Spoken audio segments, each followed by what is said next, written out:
오늘 저에게 주시는 하나님의 말씀은 욥기 25장에서 30장까지의 말씀입니다. 25장. 수아사람 빌닷이 대답하였다. 하나님께는 주권과 위엄이 있으시다. 그분은 하늘나라에서 평화를 이루셨다. 그분이 거느리시는 군대를 헤아릴 자가 누구냐? 하나님의 빛이 가서 닿지 않는 곳이 어디에 있느냐?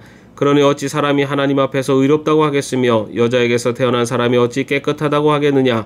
비록 달이라도 하나님에게는 밝은 것이 아니며 별들마저 하나님이 보시기에는 청명하지 못하거늘 하물며 구더기 같은 사람 벌레 같은 인간이야 말할 나이가 있겠는가? 26장. 욥이 대답하였다. 나를 그렇게까지 생각하여 주니 고맙다. 나처럼 가난하고 힘없는 자를 도와주다니. 너는 우둔한 나를 잘 깨우쳐 주었고 내 지혜를 내게 나누어 주었다. 그런데 누가 내가 한 그런 말을 들을 것이라고 생각하느냐? 너는 누구에게 영감을 받아서 그런 말을 하는 거냐? 죽은 자들이 떤다. 깊은 물 밑에서 자는 자들이 두려워한다. 스올도 하나님께는 훤하게 보이고 멸망의 구덩이도 그분의 눈에는 훤하게 보인다. 하나님이 북쪽 하늘을 허공에 펼쳐 놓으시고 그 땅덩이를 빈 곳에 매달아 놓으셨다. 구름 속에 물을 채우시고 물이 구름 밑으로 터져 나오지 못하게 막고 계시는 분이 바로 하나님이시다. 하나님은 보름달을 구름 뒤에 숨기신다. 물 위에 수평선을 만드시고 빛과 어둠을 나누신다. 그분께서 꾸짖으시면 하늘을 떠받치는 기둥이 흔들린다. 능력으로 바다를 정복하시며 지혜로 라합을 쳐부순다. 그분의 콧김에 하늘이 맑게 개이며 그분의 손은 도망치는 바다 괴물을 찔러 죽인다. 그러나 이런 것들은 그분이 하시는 일의 일부에 지나지 않고 우리가 그분에게서 듣는 것도 가냘픈 속삭임에 지나지 않는다. 하물며 그분의 권능에 찬 우레소리를 누가 이해할 수 있겠느냐. 27장. 욥이 비유로 말하였다. 내가 살아계신 하나님 앞에서 맹세한다. 그분께서 나를 공정한 판결을 받지 못하게 하시며 전능하신 분께서 나를 몹시 괴롭게 하신다. 내게 호흡이 남아있는 동안은 하나님이 내 코에 불어넣으신 숨결이 내 코에 남아있는 한 내가 입술로 결코 악한 말을 하지 않으며 내가 혀로 거짓말을 하지 않겠다. 나는 결코 너희가 옳다고 말할 수 없다. 나는 죽기까지 내 결백을 주장하겠다. 내가 의롭다고 주장하면서 끝까지 굽히지 않아도 내 평생의 양심에 꺼름직한 날은 없을 것이다. 내 원수들은 악한 자가 받는 대가를 받아라. 나를 대적하는 자는 악인이 받을 벌을 받아라. 하나님이 경건하지 않은 자의 생명을 끊고 그의 영혼을 불러 가실 때 그의 희망이란 과연 무엇이겠느냐? 환난이 그에게 닥칠 때 하나님이 그의 부르짖음을 들어주시겠느냐? 그들은 전능하신 분께서 주시는 기쁨을 사모했어야 했고 그분께 기도했어야 했다. 날더러 하나님의 응답이 얼마나 큰지 가르치라고 해보아라. 전능하신 분께서 계획하신 바를 설명하라고 해보아라. 그러나 그만두겠다. 이런 일은 너희도 이미 알고 있는 것이 아니냐. 그런데 너희는 어찌하여 그처럼 터무니없는 말을 하느냐. 하나님이 악한 자에게 주시는 벌이 무엇인지 전능하신 분께서 폭력을 행하는 자에게 주시는 벌이 무엇인지 아느냐. 비록 자손이 많다 해도 모두 전쟁에서 죽고 말 것이다. 그 자손에게는 배불리 먹을 것이 없을 것이다. 살아남은 사람은 또 연병으로 죽어 매장되니 살아남은 과부들은 기가 막혀서 울지도 못할 것이다. 돈을 셀 수도 없이 긁어모으고 옷을 산더미처럼 쌓아놓아도 엉뚱하게도 의로운 사람이 그 옷을 입으며 정직한 사람이 그 돈더미를 차지할 것이다. 악한 자들이 지은 집은 거미집과 같고 밭을 지키는 일꾼의 움막과 같다. 부자가 되어서 잠자리에 들지만 그것으로 마지막이다. 다음 날에 눈을 떠보면 이미 알거지가 되어 있다. 두려움이 홍수처럼 그들에게 들이닥치며 폭풍이 밤중에 그들을 쓸어갈 것이다. 동풍이 불어와서 그들을 그 살던 집에서 쓸어갈 것이다. 도망치려고 안간힘을 써도 동쪽에서 오는 폭풍이 사정없이 불어닥쳐서 그들을 날려버릴 것이다. 도망가는 동안에 폭풍이 불어닥쳐서 무서운 파괴력으로 그들을 공포에 떨게 할 것이다. 28장. 은을 캐는 광산이 있고 금을 정련하는 재련소도 있다. 철은 흙에서 캐어내며 구리는 광석을 녹여서 얻는다. 광부들은 땅속을 깊이 파고 들어가서 땅속이 아무리 캄캄해도 그 캄캄한 구석구석에서 광석을 캐어낸다.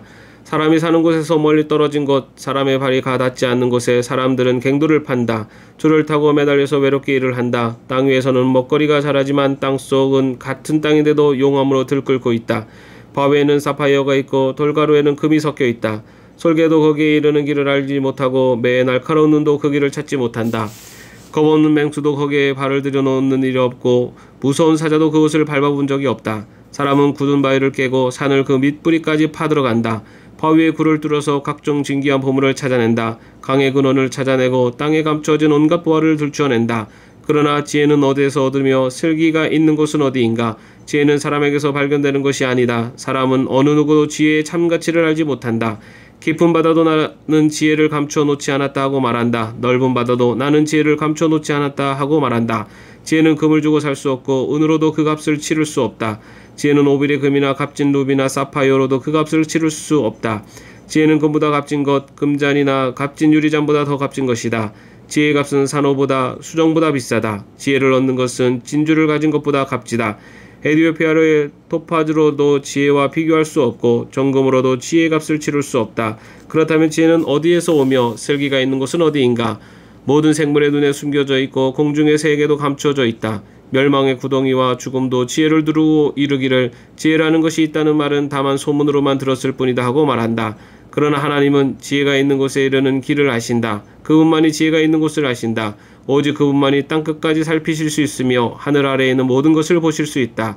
그분께서 저울로 바람의 강약을 달아보시던 그때, 물의 분량을 달아보시던 그때, 비가 내리는 규칙을 세우시던 그때, 천둥번개가 치는 길을 정하시던 그때, 바로 그때 그분께서 지혜를 보시고 지혜를 칭찬하시고 지혜를 튼튼하게 세우시고 지혜를 시험해 보셨다.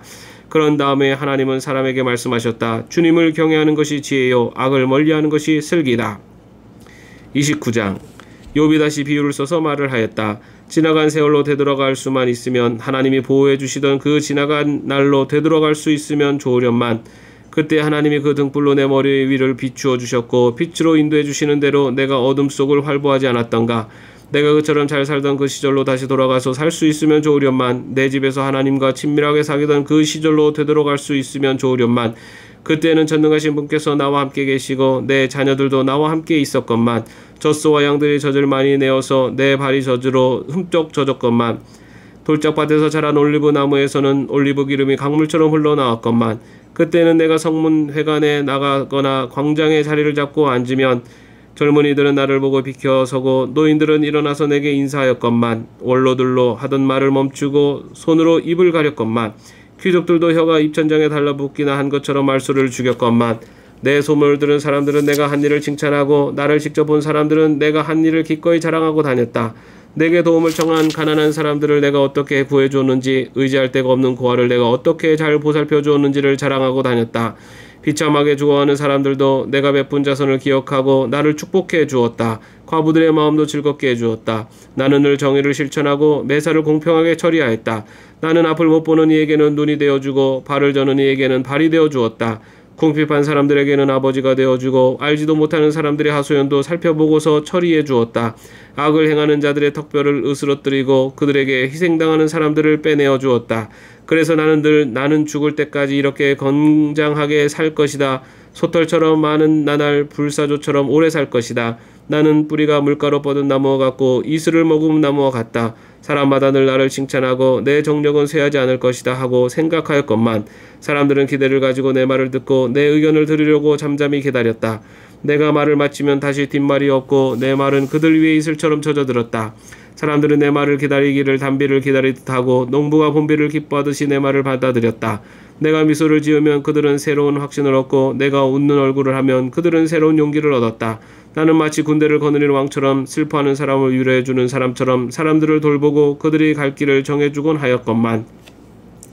30장 그런데 이제는 나보다 어린 것들까지 나를 조롱하는구나. 내 양떼를 지키는 개들 축에도 끼지 못하는 쓸모가 없는 자들의 자식들까지 나를 조롱한다.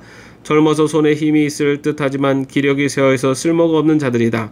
그들은 가난과 굶주림에 허덕여서 몰골이 흉하며 메마른 땅과 황무지에서 풀뿌리나 씹으며 덤불 속에서 자란 쓴나무를 캐어 먹으며 뱃살이 뿌리로 끼니를 삼는 자들이다. 그들은 사람 축에 끼지 못하여 동네에서 쫓겨나고 사람들이 마치 도둑을 쫓듯이 그들에게 도둑이하고 소리를 질러 쫓아버리곤 하였다. 그들은 급류에 패여 벼랑진 골짜기에서 지내고 땅굴이나 동굴에서 살고 짐승처럼 덤불 속에서 움츠리고 있거나 가시나무 밑에 몰려서 웅크리고 있으니 그들은 어리석은 자의 자식들로서 이름도 없는 자의 자식들로서 회초리를 맞고 제고장에서 쫓겨난 자들이다. 그런데 그런 자들이 이제는 돌아와서 나를 비웃는다. 내가 그들의 말거리가 되어버렸다. 그들은 나를 꺼려 멀리하며 마주치기라도 하면 서슴지 않고 침을 뱉는다. 하나님 내 활시를 풀어버리시고 나를 이렇게 무기력하게 하시니 그들이 곱비 풀린 말처럼 내 앞에서 날뛴다. 이 천한 무리들이 내 오른쪽에서 나와 겨루려고 들고 일어나며 나를 잡으려고 내가 걷는 길에 덫을 놓고 나를 파멸시키려고 포위망을 좁히고 있다. 그들은 내가 도망가는 길마저 막아버렸다. 그들이 나를 파멸시키려고 하는데도 그들을 막을 사람이 아무도 없다. 그들이 성벽을 뚫고 그 뚫린 틈으로 물밑으로 들러와서 상난 파도처럼 내게 달려드니 나는 두려워서 벌벌 떨고 내 위험은 간 곳 없이 사라지고 구원의 희망은 뜬구름이 사라지듯 없어졌다. 나는 이제 기력이 쇠하여서 죽을 지경에 이르렀다. 지금까지 나는 괴로운 나날들에 사로잡혀서 편하게 쉬지 못하였다. 밤에는 뼈가 쑤시고 뼈를 깎는 아픔이 그치지 않는다. 하나님이 그 거센 힘으로 내 옷을 거세게 잡아당기셔서 나를 옥기처럼 휘어 감으신다. 하나님이 나를 진흙 속에 던지시니 내가 진흙이나 쓰레기보다 나을 것이 없다. 주님, 내가 주님께 부르짖어도 주님께서는 내게 응답하지 않으십니다. 내가 주님께 기도해도 주님께서는 들은 채도 않으십니다. 주님께서는 내게 너무 잔인하십니다. 힘이 세신 주님께서 힘이 없는 나를 핍박하십니다. 나를 들어 올려서 바람에 날리게 하시며 태풍에 휩쓸려서 흔적도 없이 사라지게 하십니다. 나는 잘 알고 있습니다. 주님께서는 나를 죽음으로 몰아넣고 계십니다. 끝내 나를 살아있는 모든 사람들이 다 함께 만나는 그 죽음의 집으로 들어가게 하십니다. 주님께서는 어찌하여 망할 수밖에 없는 연약한 이 몸을 치십니까? 기껏 하나님의 자비나 빌어야 하는 것밖에는 아무것도 할 수 없는 보잘것없는 이 몸을 어찌하여 그렇게 세게 치십니까? 고난받는 사람을 보면 함께 울었다. 궁핍한 사람을 보면 나도 함께 마음이 아파하였다. 내가 바라던 행복은 오지 않았고 화가 들이닥쳤구나. 빛을 발았더니 어둠이 밀어닥쳤다. 근심과 고통으로 마음이 갈기갈기 찢어지고 하루도 고통스럽지 않은 날이 없이 지금까지 살아왔다. 햇빛도 비치지 않는 그늘진 곳으로만 침울하게 돌아다니다가 사람들이 모여있는 곳에 이르면 도와달라고 애걸이나 하는 신세가 되고 말았다. 나는 이제 이리의 형제가 되고 타조의 친구가 되어버렸는가. 내가 내 목소리를 들어보아도 내 목소리는 구슬프고 외롭다. 살같은 검게 타서 벗겨지고 뼈는 열을 받아서 타버렸다. 수금 소리는 통곡으로 바뀌고 피리 소리는 애곡으로 바뀌었다. 아멘. 오늘도 평안한 하루 되시기를 바랍니다.